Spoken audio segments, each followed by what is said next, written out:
So basically ಇಲ್ಲ ಅಂದರೆ ಅವನ ಮೈಂಡ್ ಸೆಟ್ ಅದು, ಪ್ರೊಟ್ಯಾಗನಿಸ್ಟ್ ಅವನ ಮೈಂಡ್ ಸೆಟ್. ಸೊ ಅದೆಲ್ಲ ಅವನ ಜೀವನದಲ್ಲಿ ಆಗುತ್ತೆ ಅಂತ ತೋರಿಸಿರೋದು. ಅವ್ನು 2 ಅವರ್ಸಲ್ಲಿ ಏನೇನಾಗುತ್ತೆ ಅವನಿಗೆ ಜೀವನದಲ್ಲಿ, ಅವನ ಕ್ಯಾರೆಕ್ಟರ್ ಆರ್ಕ್ ಏನಿದೆ ಅದನ್ನು ಟ್ರೈಲರಲ್ಲಿ ಕಂಡೆನ್ಸ್ಡ್ ಫಾರ್ಮಲ್ಲಿ ತೋರ್ಸೋಕ್ಕೆ ಪ್ರಯತ್ನಿಸಿದ್ದೀವಿ. ಸೊ ಇಟ್ ಇಸ್ ಕ್ಯಾಕಾಫನಿ ಅಂತ ಹೇಳ್ತಾರೆ.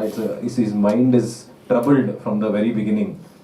ಆಮೇಲೆ ಹೇಗೆ ಅವನು ಅದನ್ನು ಅದಕ್ಕೆ ಸೊಲ್ಯೂಷನ್ ಏನು ಅಂತ ಅವನು ದಟ್ ಇಸ್ ಹಿಸ್ ಜರ್ನಿ ಈ ಸಿನಿಮಾಲಿ. ಸೊ ಅದನ್ನು ಟ್ರೈಲರಲ್ಲಿ ನಾವು ತೋರ್ಸೋಕ್ಕೆ ಪ್ರಯತ್ನಿಸಿದ್ದೀವಿ.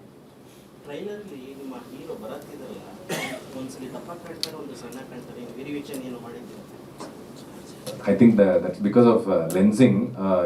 The ಕತೆ takes place in 3-4 months period ಅಲ್ಲಿ. ಸೊ ಅವನು ಕತೆ ಸ್ಟಾರ್ಟ್ ಆದಾಗ ಅವನು ಬೇರೆ ಯಾವುದೋ ಕೆಲಸ ಮಾಡ್ತಿರ್ತಾನೆ.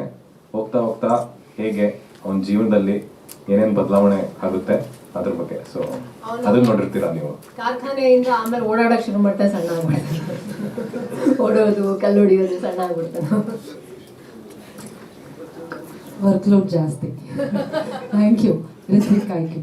ಸ್ವಾದಿಷ್ಟತೆಯ ಸ್ವಾದ, ತಾಜಾತನದ ಆಹ್ಲಾದ, ಉತ್ತಮ ಆರೋಗ್ಯ ಮತ್ತು ಹೆಚ್ಚಿನ ರೋಗ ನಿರೋಧಕ ಶಕ್ತಿಯ ವೃದ್ಧಿಗೆ ಈಗ ನಿಮಗೆ ಸಿಗುತ್ತಿದೆ ಉತ್ತಮ ಗುಣಮಟ್ಟದ ಪೌಷ್ಟಿಕಾಂಶ. Shri Vaidik millet health mix. ಇದು ಸಿರಿಧಾನ್ಯಗಳ ಸಂಪತ್ತು.